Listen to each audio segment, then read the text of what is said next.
सत साहेब सदगुरुदेव की जय। परमात्मा की सभी पुण्यात्माओं को झारखंड से वीरेंद्र महतो की तरफ से जगत एवं भगत को सभी को सत साहेब और राम राम नमस्कार। भगत भाइयों, रोज की तरह आज भी सोशल मीडिया में फेसबुक के माध्यम से लाइव आया हूँ। जब तक आप लोग जुड़ेंगे तब तक परमात्मा की दया से मंगलाचरण करते हैं। सतगुरुदेव की जय। बंदी छोड़ कबीर साहेब की जय। बंदी छोड़ गरीबदास जी महाराज की जय। स्वामी राम देवानंद गुरु महाराज की जय। बंदी छोड़ सतगुरु संत रामपाल जी महाराज की जय हो।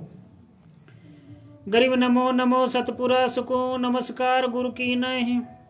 सुर नर मुनि जन साधवा संतो सर्वस दीनहि। सतगुरु साहेब संत सब दंडोतम प्रणाम। आगे पीछे मध्य हुए तिनको जा कुर्बान।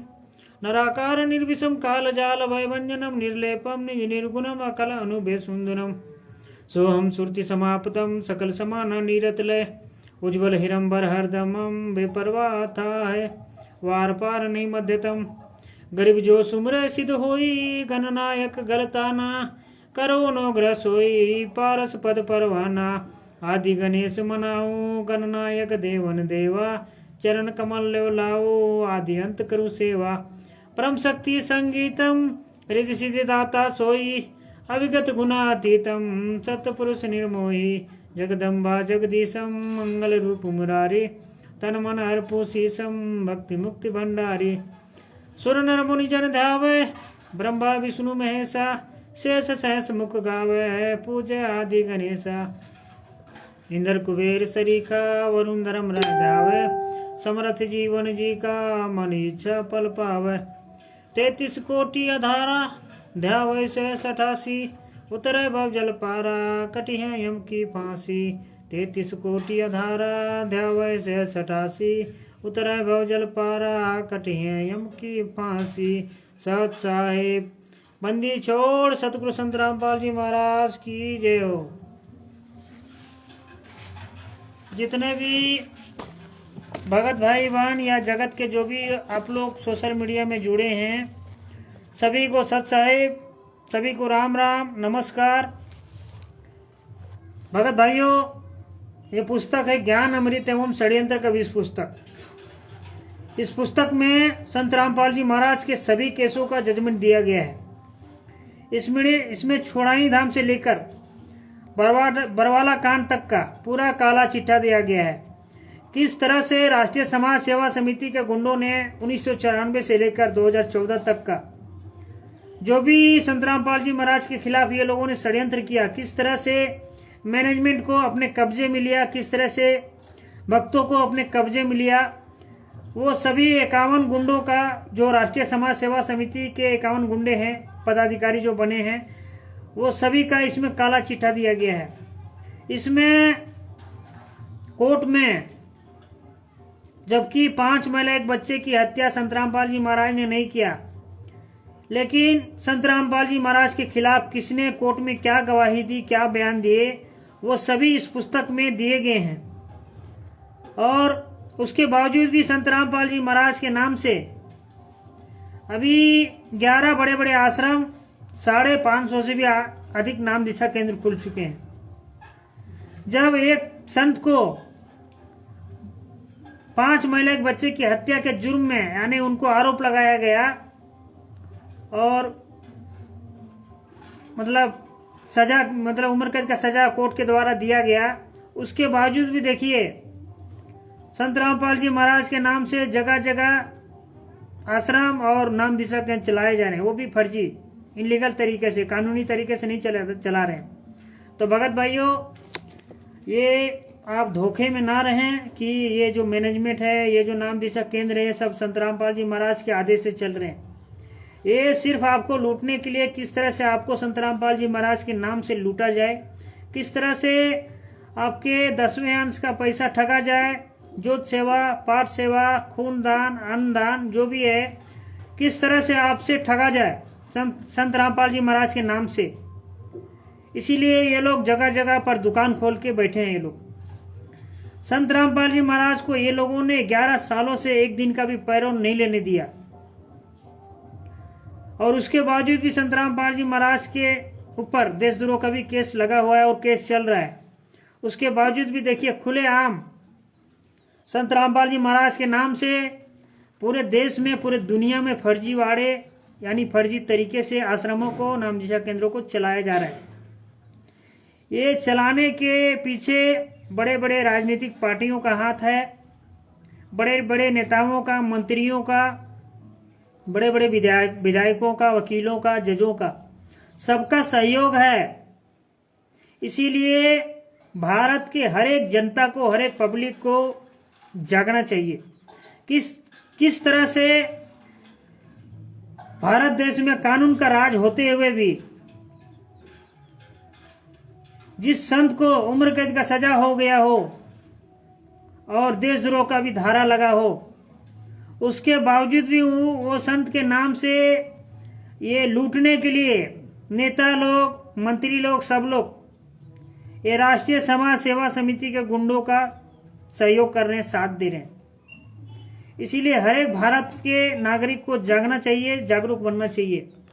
तो भगत भाइयों, कल मैंने बताया था कि राष्ट्रीय समाज सेवा समिति यानी मैनेजमेंट के नियम, कि किस तरह से ये लोगों ने संत रामपाल जी महाराज को नियमित रूप से बांध के रखा था कि संत रामपाल जी महाराज खाली सत्संग करेंगे, सदग्रंथों का अध्ययन करेंगे और नाम दीक्षा केंद्र देंगे।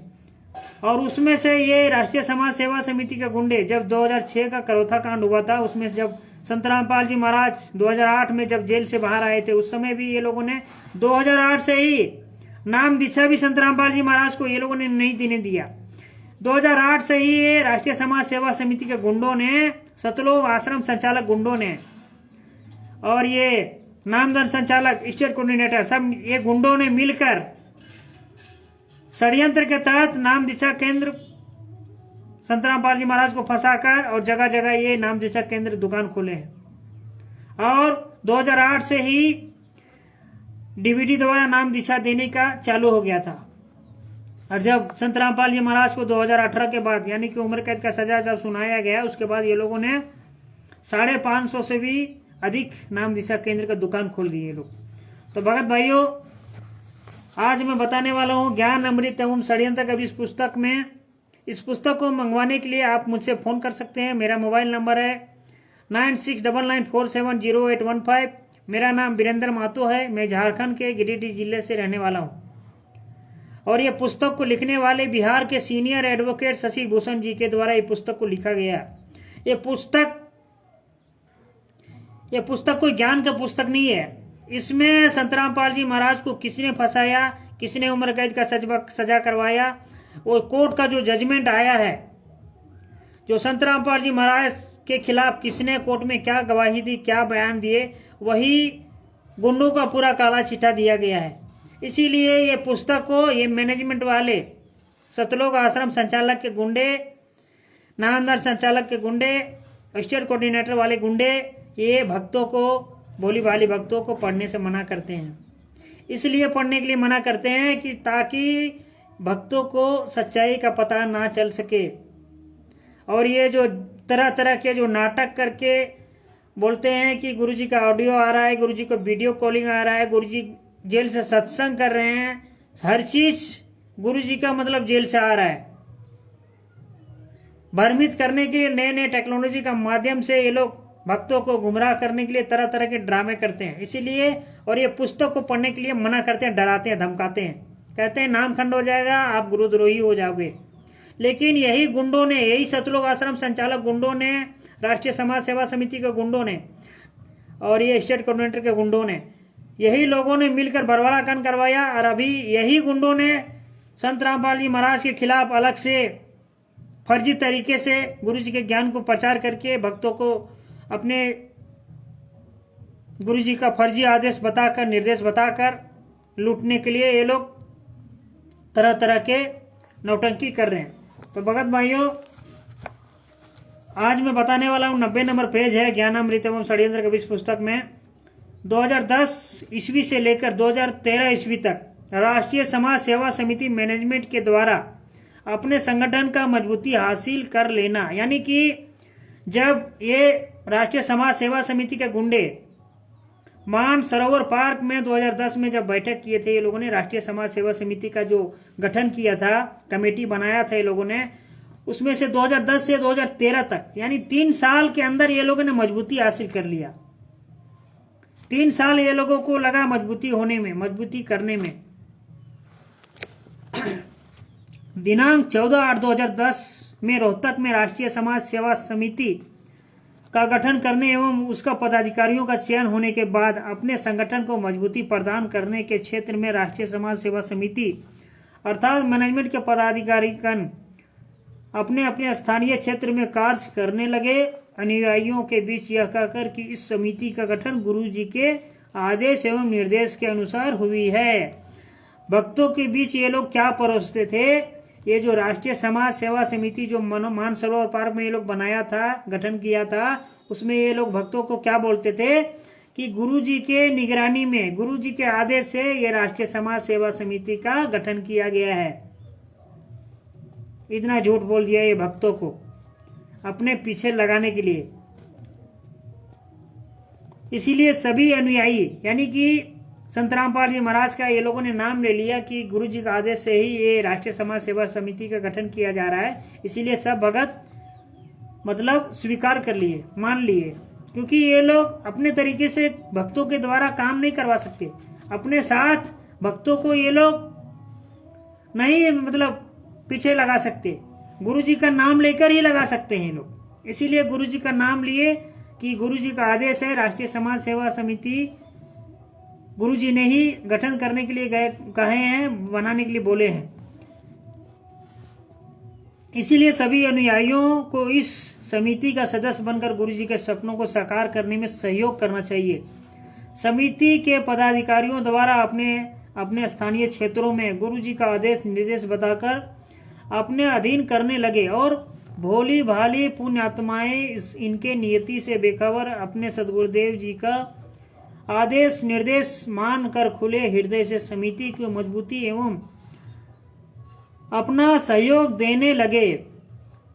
बहुत से लोग जो गुरु जी का अनुयायी नहीं थे, वे भी इस समिति का सदस्यता ग्रहण किए तथा समिति के साथ मिलकर अपना कार्य समिति को मजबूती देने में करने लगे। यानी कि इस समिति का जो निर्माण किया गया था, गठन किया गया था, इसमें जो संत रामपाल जी महाराज से दीक्षा नहीं लिया वो भी इस समिति का सदस्य बन सकता है। इस तरह से वहां पर ये लोग भाषण करते थे, बात बताते थे। समिति से बहुत लोग जुड़ गए। इस समिति के पदाधिकारियों ने मजबूती से अपना साम्राज्य कायम करने के लिए सन 2012 से 2013 ईस्वी में हवा उड़ाए कि गुरु जी का आदेश निर्देश के अनुसार इस समिति में ब्लैक कैट कमांडो की भर्ती किया जाना है। जो भी नौजवान इच्छुक हो कमांडो के लिए अपना आवेदन दे सकते हैं। फिर क्या था, माया के लोभी धन दौलत के उपासकों में कमांडो का नौकरी पाने की इतनी ललक बढ़ गई कि ब्लैक कैट कमांडो कैंडिडेट का इतना हजूम बढ़ गया कि ब्लैक कैट कमांडो के नियुक्ता राष्ट्रीय समाज सेवा समिति के छटनी कर सक्षम कैंडिडेट को चयन करना पड़ा।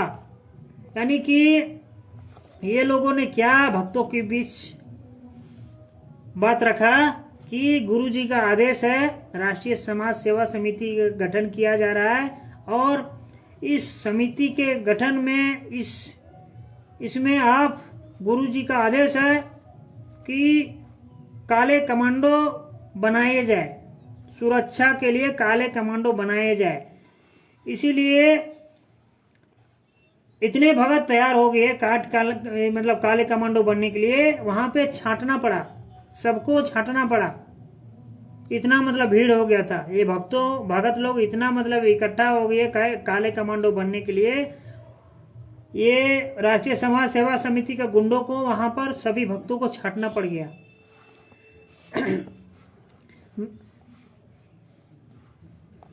राष्ट्रीय समाज सेवा समिति अर्थात मैनेजमेंट ने अपने विश्वासी एवं जानकारी के नजदीकी कैंडिडेट को अपनी आवश्यकता अनुसार संख्या में चयन कर लिया।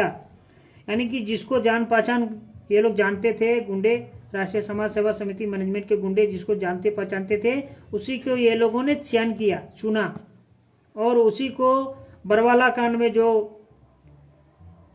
पहरा दे रहे थे, यानी कि छत में जो चढ़े थे, लड़ने के लिए पूरा तैयार थे, प्रशासन को मुकाबला करने के लिए तैयार थे ये लोग, वो नज़दीकी यानी कि जान पहचान जो पुराने भगत थे और जो राष्ट्रीय समाज सेवा समिति को फायदा पहुंचा सकते हैं, उसी को ये राष्ट्रीय समाज सेवा समिति को गुंडों ने चयन किया।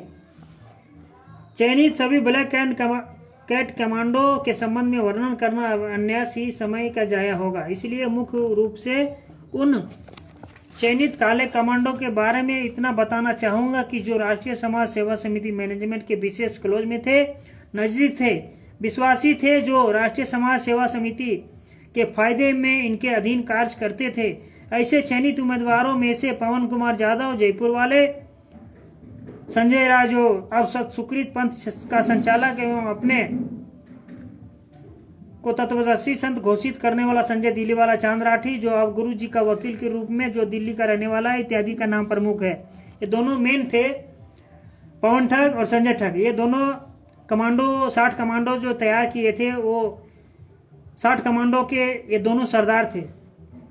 तो भगत भाइयों, ये सच्चाई को जाने और ये मैनेजमेंट के चंगुल से बाहर